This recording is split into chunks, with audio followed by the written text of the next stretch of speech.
All right, guys, it hasn't happened in a long time, but I've got a Transit and a Ram Promaster here. Sorry about the lighting. I've got a Transit and a Ram Promaster here, and both of them have the metal still exposed.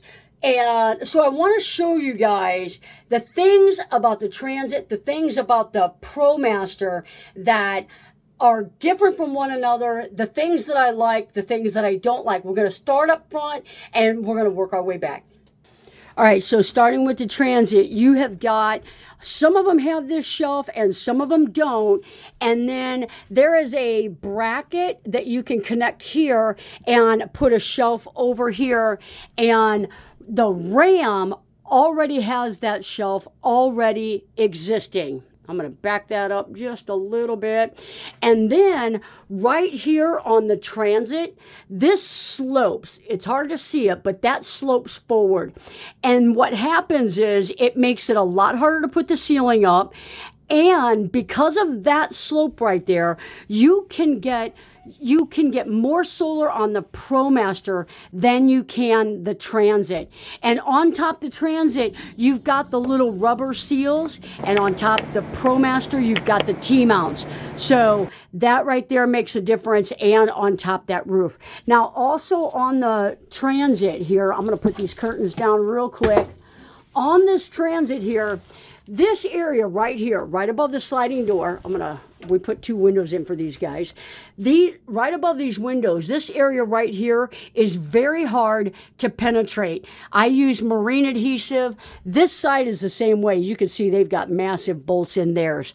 But I use marine adhesive because that is really hard to drill through. You do have some spots that you can put the riv nuts, but that is a tough drill. Also up front, you guys have heard me say it before, Transit nailed it. You swivel that seat around, your feet are touching the floor. In the Promaster, you turn that seat around, your feet are dangling. It's no fun whatsoever. The Promaster, this front window, we talked about that. This is a large area. There is no blockage on that rear view mirror. No blockage whatsoever. The Transit, up here, these 2 sides on both passenger and drivers, it does not have those crazy bump outs like the Promaster has. So I definitely like the Transit there. These are really, the Transit for me is easier to frame than the Ram Promaster. It's harder to frame the Ram Promaster.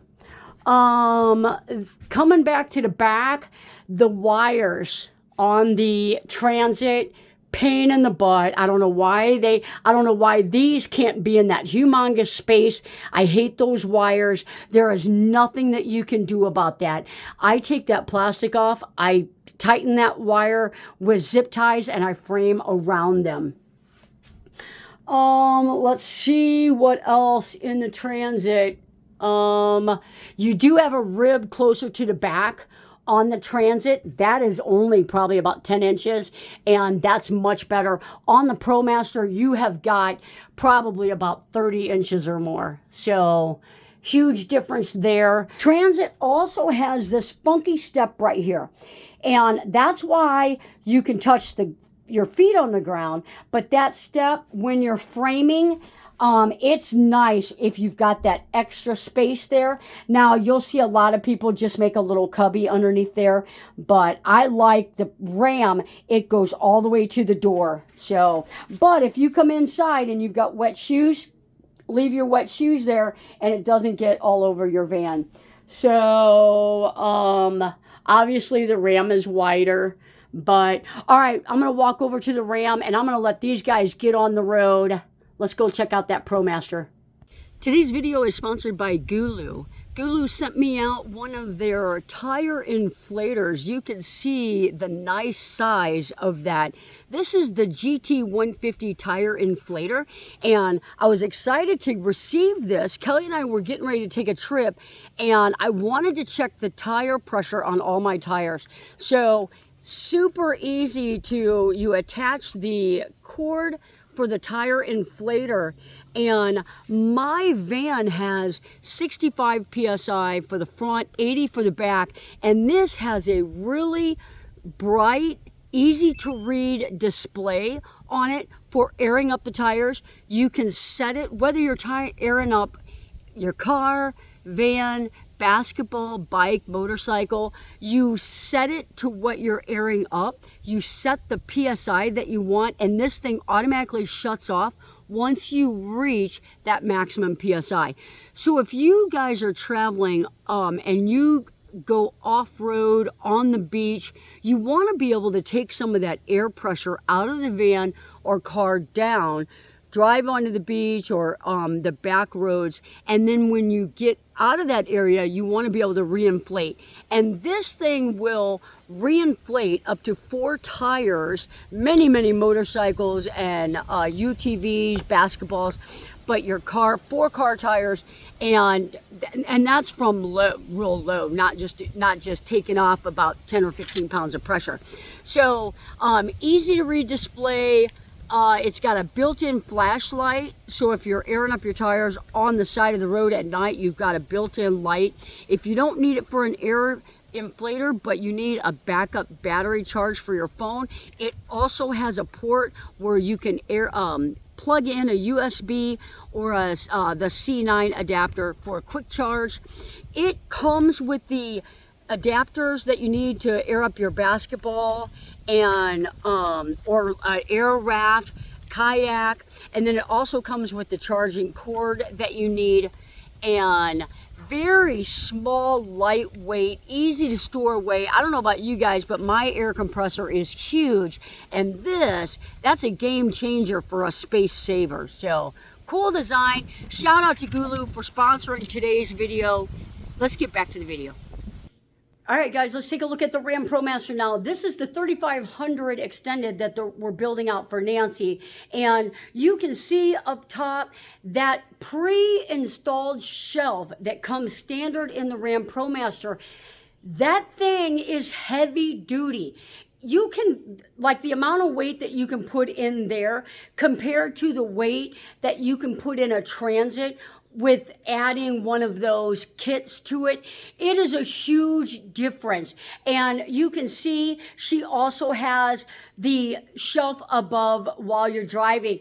That shelf comes in so handy because when you're driving, inevitably, whether it's a map or whatever you're putting up in there, snacks, first aid kit, Kleenexes, sunglasses, that is a lot of room, and it doesn't come standard on the Transit. It's a special add-on item. It is standard on the Ram Promaster. I've never seen a Promaster without that shelf, with either one of those shelves. So love that.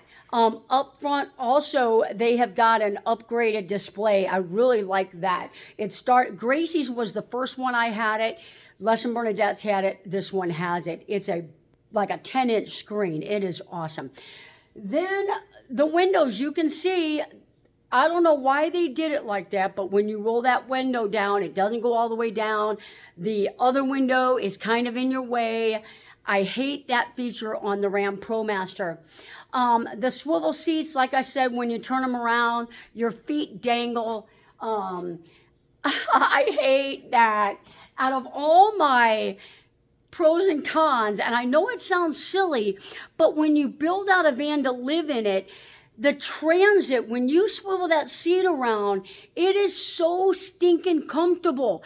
And on the Ram Promaster, it is, for some people, I could see it being a deal breaker. If you're building out your van to work remote and you need a nice, comfortable office chair, just like Dawn with Daphne the blind dog, it would be a deal breaker. She swivels her seats around and it is a nice office space.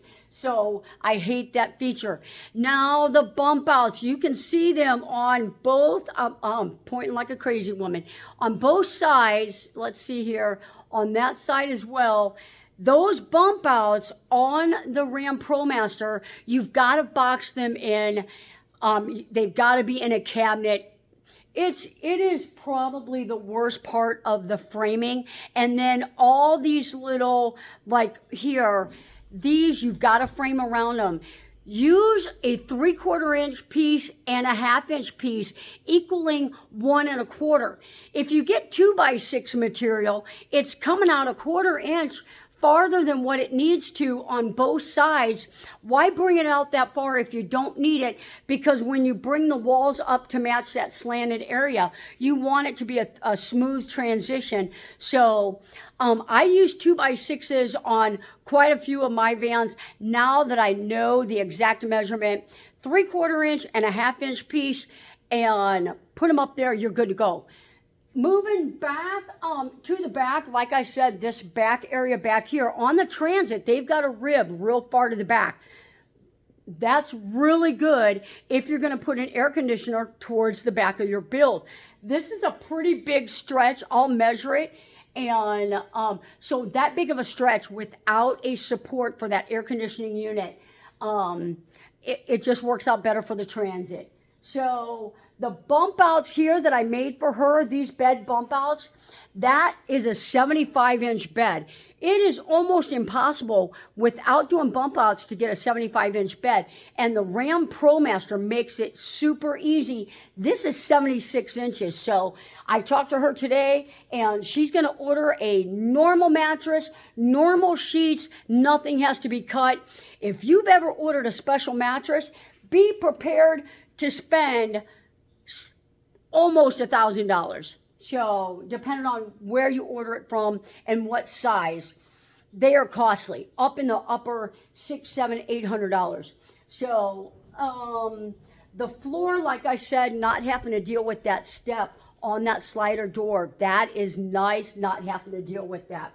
So I love that. And then the ample amount of space that you have underneath the Ram Promaster, as opposed to the very limited space that you have underneath the Transit, it is a deal breaker for a lot of people. The window installation on the Ram Promaster is easier. The Transit has the bars going down them, and you can't just remove those bars. You got to cut through them, and it makes a big difference. So I love installing windows on a Ram Promaster a whole lot easier than a Transit. The roof is about the same unless you want to put a fan back towards the back. Then you've got to deal with the unevenness of it. Promaster is easier. So anyway, guys, I hope this was helpful to some of you guys out there trying to decide between a Transit and a Ram Promaster. I know as a builder, I get a lot of questions on the two. So if this was helpful to you, please give this video a thumbs up. And if you like content like this, consider subscribing. It is free to subscribe. Guys, take care. We'll see you guys on the next video.